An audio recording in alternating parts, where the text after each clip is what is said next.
یکی از افرادی که واقعا جا داره در واقعه کربلا خیلی خوب بهش پرداخته بشه و علل خصوص به درد ماها میخوره شخصیت حضرت حر ابن یزید ریاحیه.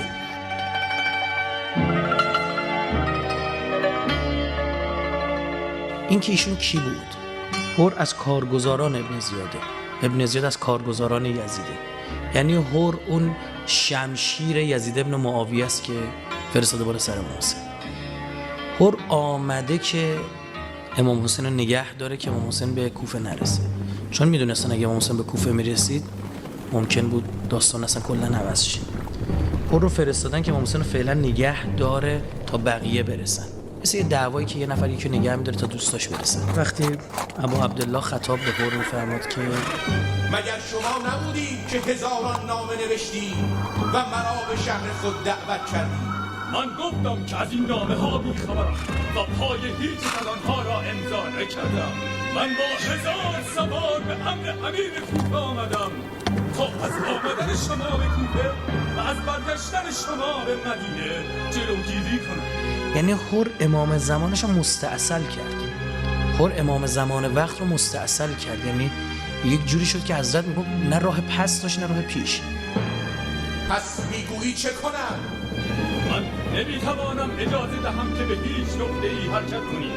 جاسوسان و دیدبانانی نیز از طرف ابن زیاد بر من گماشته شده و نمیتوانم کوچکترین تخلفی از امر او کنم. وقتی امام حسین میبینه هر چی راهکار داره پیش پای حر میگذاره، حر پس میزنه، ابو عبدالله میفرماد که مادرت در سوگت بگریه، چه قصدی داری؟ سکلت که امک، مادرت به عزاد بشینه. او هم میخواد برگرده بگه عذر میخوام ببخشید زبانم لال، این که مادر خودت به عزاد بشینه.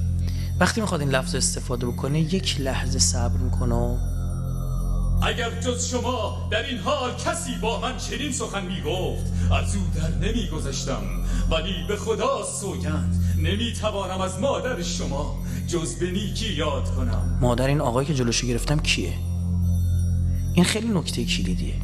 ادب پیشه میکنه و به خاطر همین ادب خدا میخردش.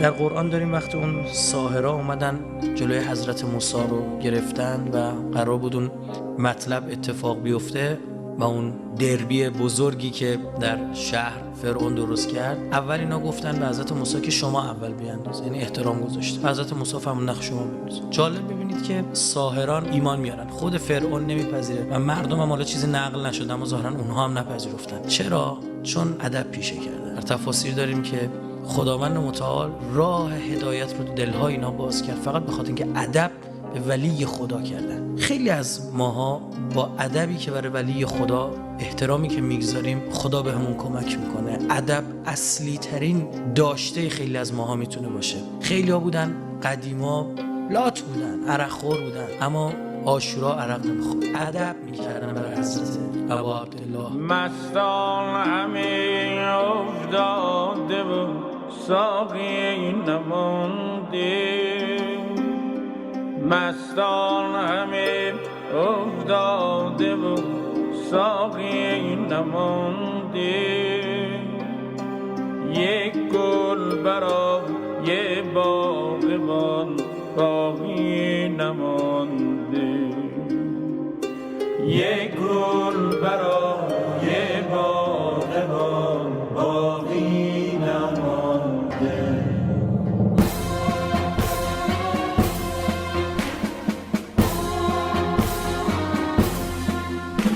این آدم درسته حالا منحرف شده اما مؤدبه، احتمالی که این آدم برگرده و خدا بخردش خیلی زیاده. پس من و شما به بدی و غر نیستیم، از این جهت که این شکلی امام زمان رو مستاصل کنیم، اما از این حس که صد راه ایشون هستیم. چرا؟ و ببینید هر چه جوری در عرض چند روز از بدترین آدم اون قطعه از زمین یهویی تبدیل میشه به یکی از بهترین ها. کفششو در میذاره دور گردنش و میشه حر به معنی آزاده. و حضرت آخر اونجا بهش میگه مادرت به عزاد بشینه. وقتی حر میاد سراغش و این اتفاق میفته توبه شکل میگیره، حضرت یه نکته رو نقل میکنه، میگه مادرت چه اسم خوبی گذاشته، یعنی دلش رو دست میاره. بیدارم و میبینمت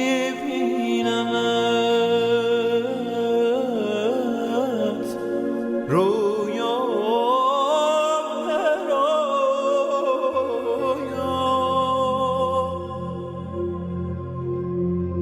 از پیش چشمم میروی دنیا به دنیا. شاید جوان‌ها به این خوبتر بتونن بهش برسن که احترام به مادر یکی از بزرگترین راه‌های رسیدن به امام زمان، ولایت پذیری از پدر و مادر و قبول حرف ایشون، با اینکه معصوم نیستن میدونم و یه جایی خیلی اعصابتون خورد میکنن شاید میدونم، اما یک مانوره برای اینکه به حرف پدر و مادرای گوش بکنیم که معصوم هستن. کیا؟ پیامبر فرمود من و علی پدران این امت هستیم. اما بچه شیعه ها و محبای اهل بیت از زهرا مادر خودمون بود.